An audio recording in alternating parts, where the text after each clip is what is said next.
Ketika saya melihat tweetan dari Bang Denny Siregar di sini mengomentari yaitu tentang beras bergambar Prabowo Gibran nyampe Lamongan.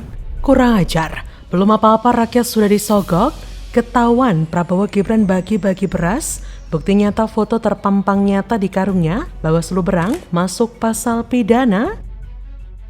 Di sini saya langsung ingat apa? Ya, pada waktu lalu, yaitu di sini bahkan Sri Mulyani yaitu diminta untuk membayar hutang Bulog 16 triliun. Bahkan Sri Mulyani pada waktu lalu menyebut nunggu audit BPKP. Tiba-tiba setelah ada berita ini, tiba-tiba ada beras bergambar Prabowo Gibran.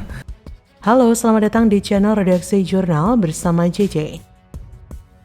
Publik dihebohkan dengan beredarnya foto karung beras dengan wajah Prabowo Subianto dan Gibran Rakabuming Raka. Penemuan itu dibagikan oleh akun X RK Lamongan pada Minggu 12 November. Prabowo dan Gibran merupakan pasangan capres-cawapres dari Koalisi Indonesia Maju. Bahkan soal karung beras ini juga ditanggapi oleh pegiat media sosial Denny Siregar. Lewat akun X pribadinya, Denny menyindir soal surveinya yang naik, yang kemungkinan ada hubungannya dengan adanya pembagian karung beras bergambar Prabowo Gibran. Ketua Bawaslu Rahmat Bahagia merespon beredarnya sembako beras dengan wajah pasangan capres Prabowo dan Gibran.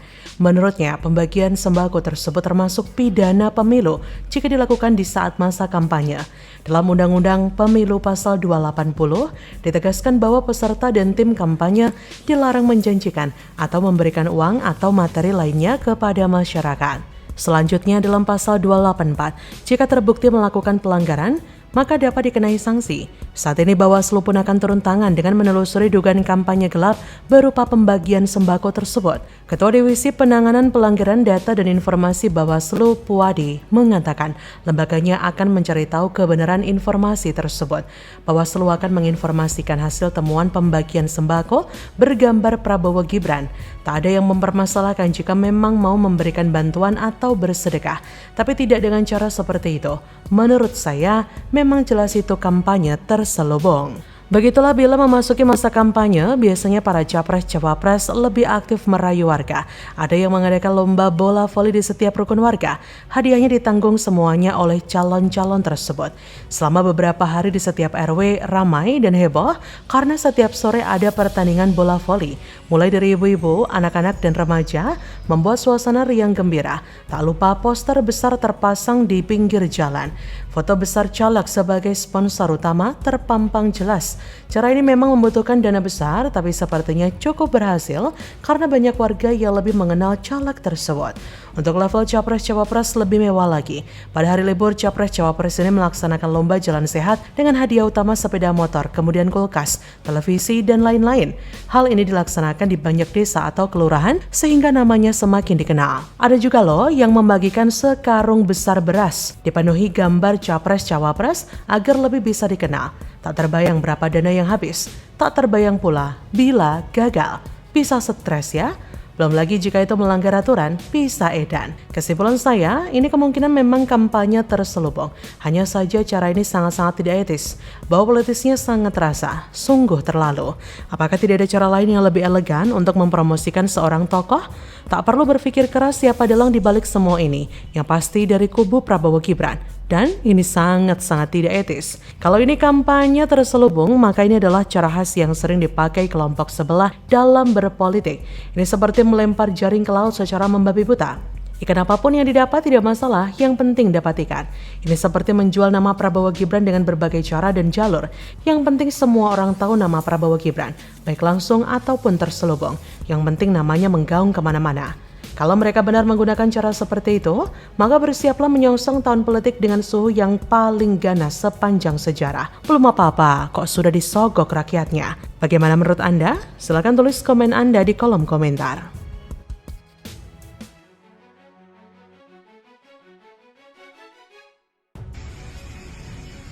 Laisal fata man yakulu kana abi.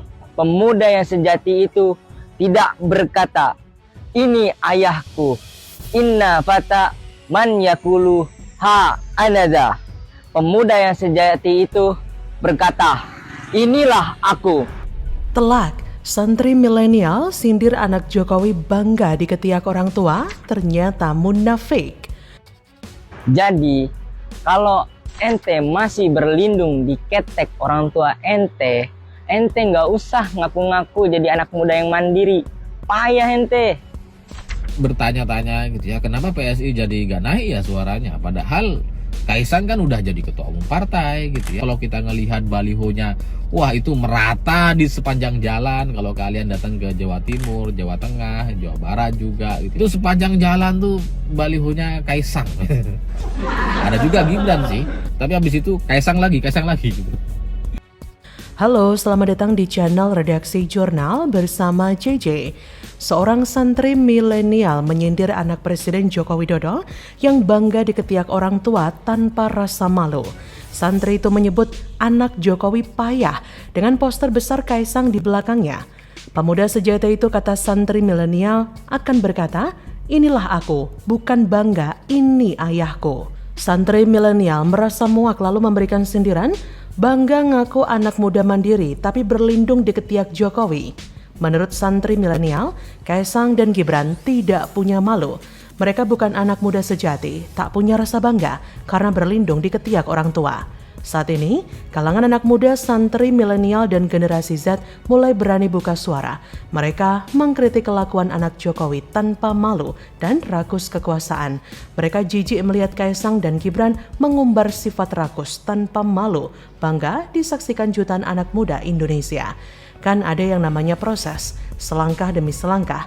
Sedangkan yang terjadi pada Gibran, ia mengambil langkah pertama, lalu langsung melompat sampai hampir garis finish. Kalau Kaisang nanti juga begitu, kacau dah dunia. Tapi tidak ada yang tidak mungkin ya, Kaisang saja bisa jadi ketum parpol hanya dalam 2 hari. Ini rekor yang mungkin takkan dilewati oleh politikus manapun di dunia ini. Mereka mendapatkan privilege dan itu sebetulnya tidak salah. Yang menjadi kesalahan fatal adalah ketika mereka melakukan kesewenang-wenangan atau penyalahgunaan kekuasaan karena kekuatan orang dalam tersebut. Bayangkan saja, kita kerja susah-susah mendapat pekerjaan lewat jalur normal, yaitu wawancara dan interview, juga tes IQ. Dan ini itu, namun yang pada akhirnya menggantikan kita adalah mereka-mereka yang tidak berbakat, tidak memiliki kemampuan sama sekali untuk menggantikan posisi kita. Langkah politik mereka memang menarik perhatian publik, bukan karena prestasi yang luar biasa, tapi karena manuver politik mereka yang dinilai serba cepat dan instan. Mereka terjun ke dunia politik secara instan melalui jalan pintas, sehingga bisa mencapai posisi sekarang ini dengan begitu cepat. Kecepatan ini tidak lepas dari privilege sebagai keluarga presiden. Gibran yang awalnya adalah pengusaha catering dan pada Maret 2018 mengaku tidak akan masuk politik dan hanya mau berbisnis, namun kemudian ia masuk PDIP dan dicalonkan sebagai wali kota Solo 2020. Dengan status sebagai putra presiden, tentu dengan mudah Gibran memenangkan pemilihan itu. Begitu pula dengan Bobi, dengan mudah sebagai anak mantu presiden, ia masuk PDIP untuk mendapat rekomendasi partai dan kemudian melenggang mulus, menjabat wali kota Medan, sekalipun minim pengalaman sebagai pemimpin. Kaisang sebelumnya bisnis kuliner. Dalam waktu singkat hanya 2 hari setelah menjadi anggota PSI, dia langsung didapuk sebagai ketua umum partai itu. Langkah ini bisa jadi yang paling cepat dalam sejarah partai politik di Indonesia. Proses politik mereka menjadi sorotan negatif dari masyarakat, sehingga muncullah isu dinasti politik, mahkamah keluarga, dan politikus karbitan. Hal-hal negatif ini melekat pada diri mereka entah sampai kapan. Proses demokrasi yang dianggap kurang benar mengiringi karir politik mereka. Hal ini bisa mengancam nama baik mereka bahkan keluarga Jokowi. Selama ini nama Jokowi begitu diagungkan oleh berbagai lapisan masyarakat sebagai presiden yang dekat dengan rakyat kecil dan mampu menjalankan program-program yang dibutuhkan masyarakat. Sayangnya, nama baik yang tercipta selama 9 tahun terakhir terancam hancur karena manuver di akhir masa pemerintahannya. Bagaimana menurut Anda?